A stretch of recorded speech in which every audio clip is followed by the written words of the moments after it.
Safety reminders, please make sure we are staying fully seated with hands, arms, feet, and legs inside the vehicle at all times.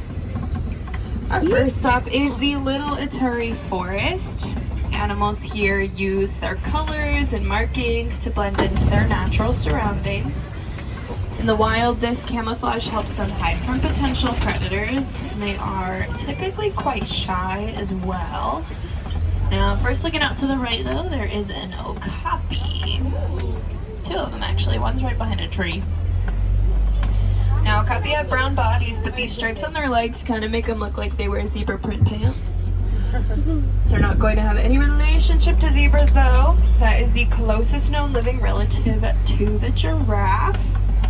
You can tell more so in their faces, but they do have very similar skeletal structures. And then also down to the right, they're kind of through the bushes, but if you see that black and white bird, it's a saddle-billed stork. Kind of slow roll if you see them peeking out over the bushes. Now, they get their name from the yellow patch that sits on their beak in the shape of a saddle. And there's the female. We can tell because she has yellow eyes. The males have a darker brown. Now, there are two of them here in the forest because they do mate for life, so the other one is somewhere nearby. Coming up here to our left, they just took a little mud bath, so we're nice and covered in it, but a black rhinoceros is here in the center. They're kind of looking like a rock right now.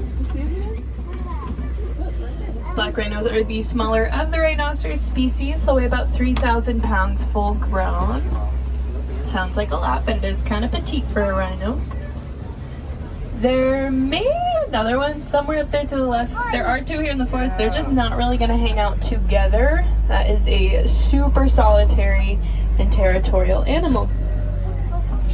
So coming up here to our right, there is the second saddle-billed stork, so that's the male, and then the greater kudu. I do want to point out that second black rhinoceros is way up on top of the hill to the left, but they're sleeping against the clay wall, so they look more like a rock than the first one. And then crossing the road, so either side of us, these are bongos. Now the greater kudu back there, they are one of the larger antelopes. They'll stand about 55 inches tall. It's about 5 feet at their shoulders. These bongos pretty visible right now, but they are nicknamed ghosts of the forest. They're very rarely seen in the wild. Pretty reclusive and quiet animal.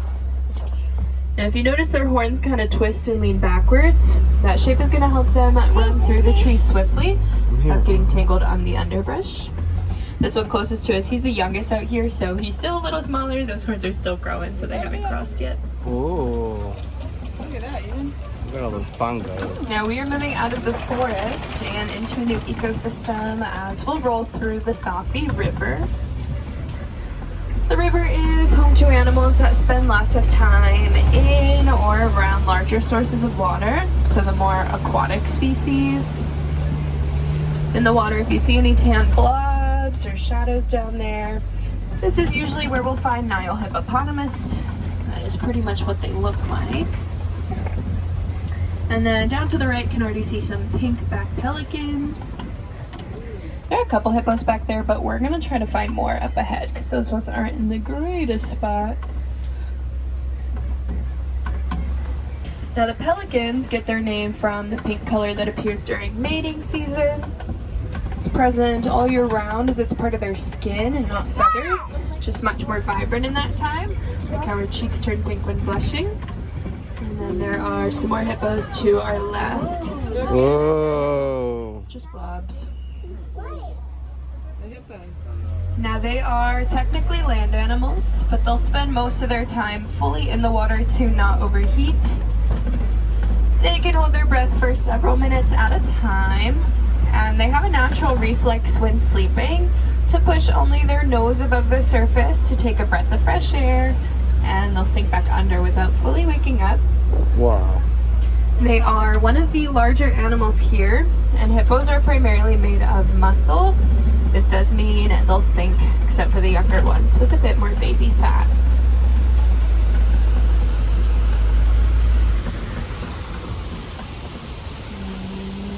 Down to the left, it's looking a little empty right now. They've been doing some work on their little habitat now. If you're familiar with safaris, you may know this is usually where we'll find Nile crocodiles. The water's a little murky though, so it may be somewhere in there. We'll pretend. Yeah. I think they're gone. Alright, they're hiding right now, so we'll kind of circle back to those hippos, talk a bit more about them. Now, a lot of people think hippos can't swim. They actually can. They just typically prefer not to because of their size. So they'll run, walk, or glide along the bottom. They do tend to live in shallower areas just so they can rest. Yeah, that's comfortably on the waterfall. bottom and better defend Waterfall. themselves. Hippos kind of have a reputation for being very territorial animals. As we are turning here on our right-hand side, we'll pass a baobab. These are nicknamed upside down trees as their branches kind of look like roots, and also the tree of life. They can store thousands of gallons of water in their trunks, and they're able to conserve so much by not sprouting leaves for up to 9 months in a year. That baobab is a good indicator that we are heading into the savanna. This is the largest part of the reserve, home to a lot of animals you may recognize, and maybe zebras. some ones as well. Can already see a few different species. I'll kind of point them out as we come across them. The first ones are going to be back here to the right, some Ankole cattle, and then through the trees you may see some wildebeest back there. They're also known as news, is the sound they make. Yeah, giraffe. Now the Ankole cattle, they're also known as Watusi after those that domesticated them. There's another one coming up here.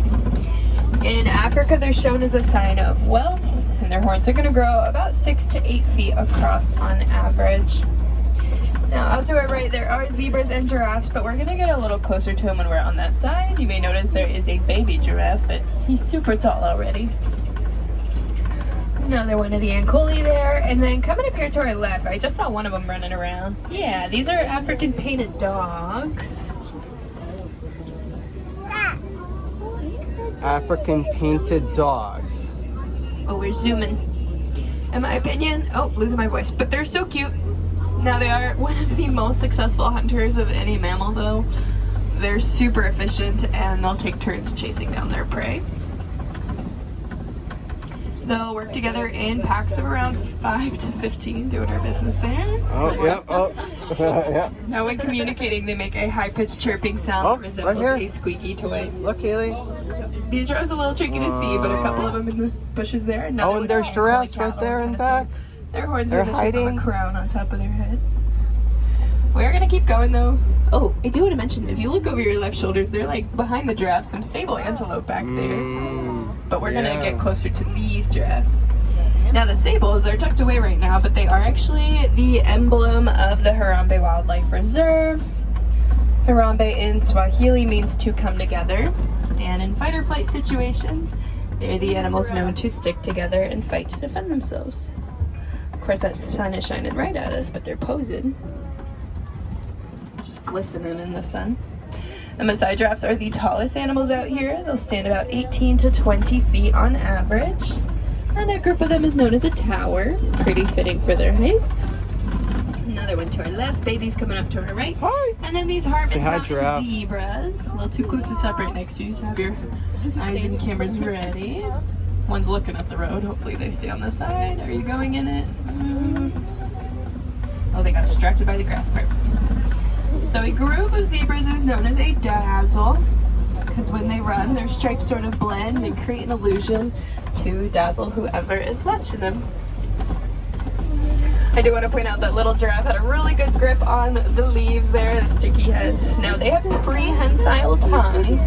This means they're flexible or finger-like, similar to that of an okapis. And a giraffe's tongue can actually grow to be about 18 inches long. It's about 1.5 feet. Yeah, it's a zebra. Very good. There is an animal up here to the left. They're kind of on the hill, and we're looking at their backside, but an eland. Not the most glamorous angle. Now the eland is the largest species of antelope on the reserve. They can weigh around 2,000 pounds and stand about 6 feet tall at their shoulders. Now all elands have horns, but something unique the males do is they collect grasses, leaves, vines, and create sort of a flower crown. They do this to impress the females. However, if said lady eland is not impressed, they will dump their crown and try again. Alright, there There's lots of activity back there, so we'll see if anybody's on this side. Kind of quiet. There is one species. They're really small, but I'll slow roll. Over the brush out to the right, if you see these tiny little smart-colored antelopes, they are springback. They're kind of in the brush, but they get their name for their agility. They're able to spring or bounce about 6 feet in the air repeatedly, something called pronking. Up ahead here we'll find some toppled and broken trees. Good sign that we are moving into elephant territory.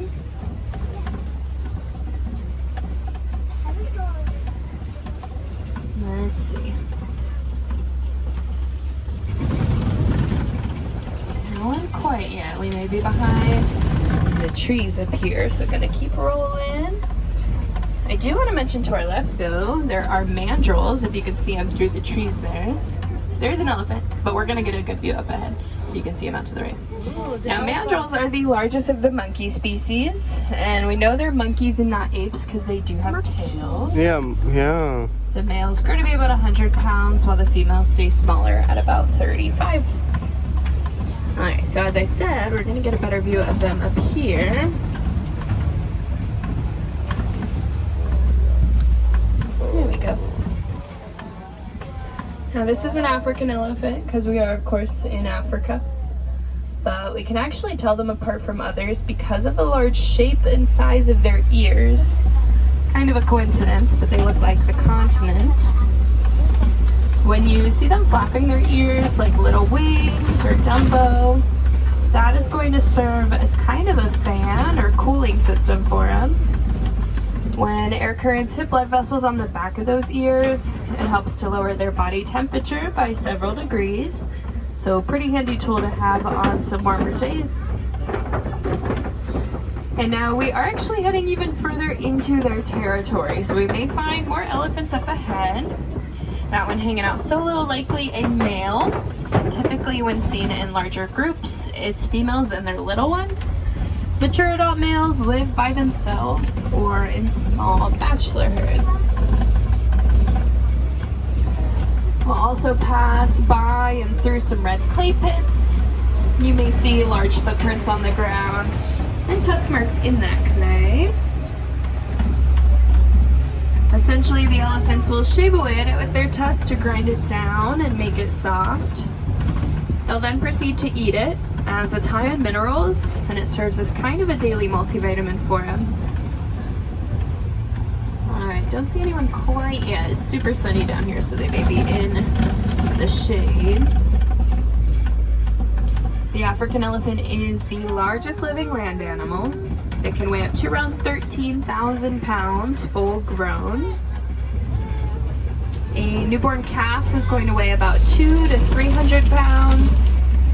That is after their mother has been pregnant for 22 months.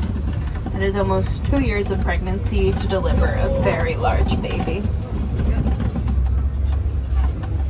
Now speaking of large, there are more of these baobabs that I mentioned store a lot of water in their trunks. And animals with horns or tusks can poke holes in them to get drinking water. Both humans and animals alike need it to survive. That's where they got the nickname, the Tree of Life. Looks like the other elephants are hiding right now, but coming up on much smaller water animals, we'll find flamingos. Oh, flamingos. These are greater flamingos. They are the largest of the species and the lightest pink in color. And they get that distinctive pink primarily from their diet of brine shrimp. It's something rich in the protein beta-carotene, and it shows up fully after about 2 years of life. And a group or gathering of them like this is known as a flamboyance. It's a group of flamboyants. As we are heading even further into the savannah, we'll find a change in terrain. There are some more flat stone lands, lots of tree cover, as well as some large mud wallows. And animals like